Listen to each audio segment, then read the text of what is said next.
భర్తీ చేస్తామని ఆయన స్పష్టం చేశారు.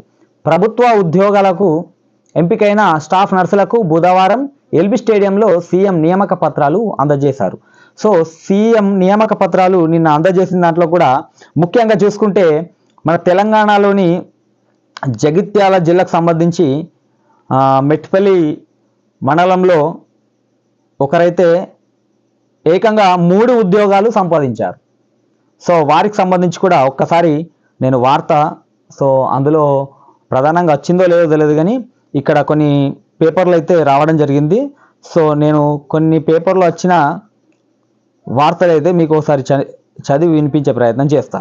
సో వాళ్ళు ఎవరో ఎక్కడ ఏంది అనేది కూడా మొత్తం క్లియర్గా ఉంది.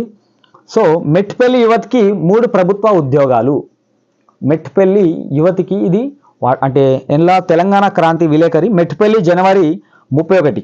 సో నిన్న మెట్పల్లి యువతికి 3 ప్రభుత్వ ఉద్యోగాలు ఆమెకు వచ్చింది. సో ఆమెకు సంబంధించి వార్తనైతే ఒక్కసారి మీకు చదివి వినిపించే ప్రయత్నం అయితే చేస్తా. సో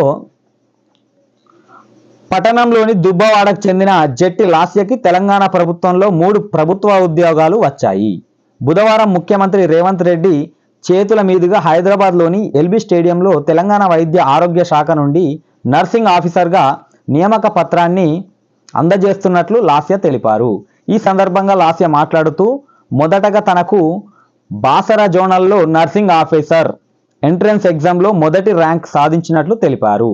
కానీ ప్రస్తుతం మంచిర్యాల జిల్లా సింగరేణి నర్సింగ్ ఆఫీసర్గా కొనసాగుతూ ఎయిమ్స్లో 8వ ర్యాంక్ సాధించడం గర్వంగా ఉందని అన్నారు. ఈ సందర్భంగా వార్డులోని ప్రజలు కాలనీ వాసికి 3 జాబులు రావడం ఎంతో ఆనందంగా ఉందని, అలాగే భవిష్యత్తులో లాస్య తమ పిల్లలకు స్ఫూర్తిదాయకంగా ఉంటుందని కాలనీ వాసులు తమ ఆనందాన్ని వ్యక్తపరిచారు. రైట్, ఆమెకైతే ఏకంగా 3 ఉద్యోగాలు వచ్చాయి.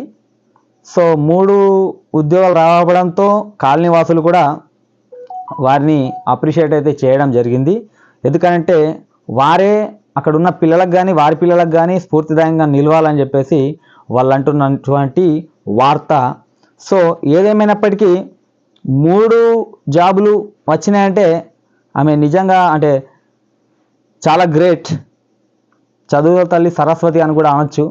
3 జాబులు అంటే మామూలు విషయం కాదు.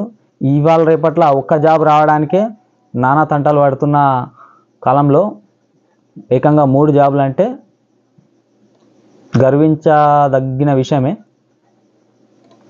సో అలాగే ఇంకా ప్రధానమైన వార్తలు ఇక్కడ హేమంత్ సంబంధించి చూద్దాం. Right, Hemant Soren arrest. జార్ఖండ్ కొత్త సీఎంగా